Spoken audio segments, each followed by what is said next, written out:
இன்னைக்கு சுரக்கா சாம்பார் எங்க அம்மா வைக்க போறாங்க. ஃபர்ஸ்ட் குக்கர்ல தான் வைக்க போறோம்.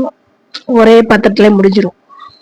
ஃபர்ஸ்ட் எண்ணெய் ஊத்தி தாளிச்சிட்டு அப்படியே எல்லாத்தையும் அதிலே போட்டு வச்சிடலாம். எண்ணெய் ஊத்திருக்காங்க.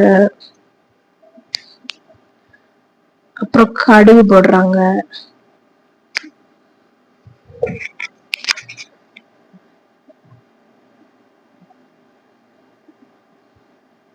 அப்புறம் பெருங்காயம்.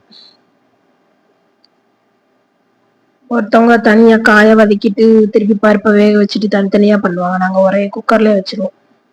சின்ன வெங்காயம் போட்டாங்க, காய போட்டாங்க, சுரக்காய், தக்காளி, மல்லிச்செடி, கருவேப்பிலை. எல்லாரும் லாஸ்ட்ல தான் மல்லிச்செடி கருவேப்பிலை போடுவாங்க. எங்க அம்மா ஃபர்ஸ்டே போட்டாங்க. அப்புறம் எல்லா பொடியும் போடுவாங்க.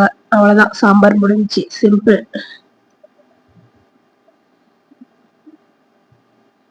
பருப்பு போடுறாங்க.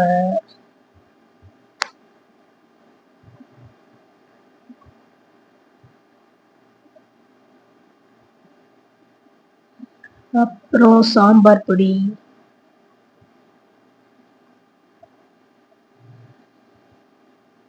நாங்க வீட்டுல அரைக்க மாட்டோம். பொடி வெளியில தான் வாங்கி போட்டுக்கிறது. மஞ்சப்பொடி,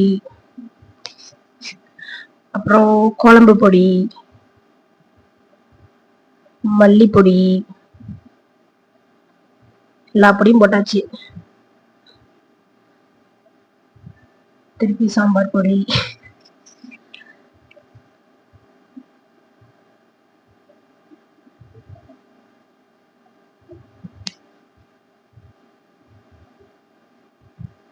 நான் வைக்கிற சாம்பாரோட எங்க அம்மா வைக்கிற சாம்பார் நல்லா இருக்கும். அது எப்படின்னு தெரியல. அதே பொடிதான் போடுவேன்.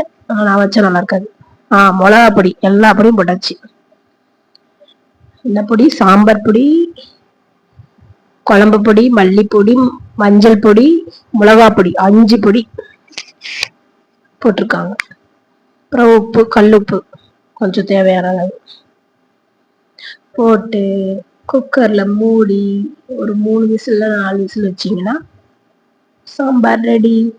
சுரக்காய் சாம்பார். வெறும் சுரக்காய் மட்டும் போட்டு வச்சா சூப்பரா இருக்கும். ஒரு நாள் ட்ரை பண்ணி பாருங்க. எல்லா காயும் போட்டா அது ஒரு மாதிரி டேஸ்டா இருக்கும். சுரக்காய் சாம்பார் அது ஒரு டேஸ்டா இருக்கும்.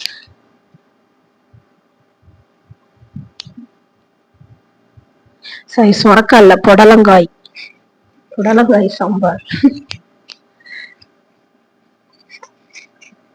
நாட்டு புடலங்காய். நான் தான் போய் மார்க்கெட்ல எங்க அண்ணன் நானும் போய் வாங்கிட்டு வந்தோம். இன்னொன்னு குண்டா இருந்துச்சு. அந்த புடலங்காய் கசக்குன்னு சொல்லிட்டு கொஞ்சம் நீளமா குட்டியா இருந்துச்சு.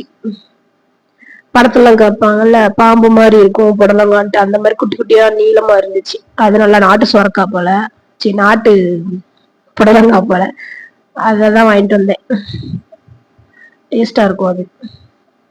ஆனா அதை கட் பண்ணி நீங்க ஃபர்ஸ்ட் வாயில லைட்டா கடிச்சு பாத்துக்கணும். இல்லைன்னா ஒவ்வொரு கசக்கும். புடலங்காய், சுரக்காய், இதெல்லாம் பீர்க்கங்காய், இது எல்லாமே கொஞ்சம் கசப்பா இருக்கும்.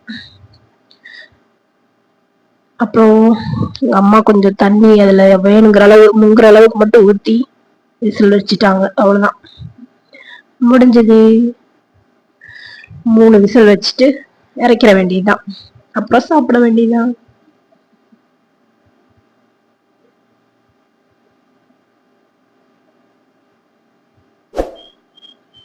சாம்பார் ரெடி. சாம்பார் பிளஸ் பாவக்காய் காம்பினேஷன் சூப்பரா இருந்துச்சு.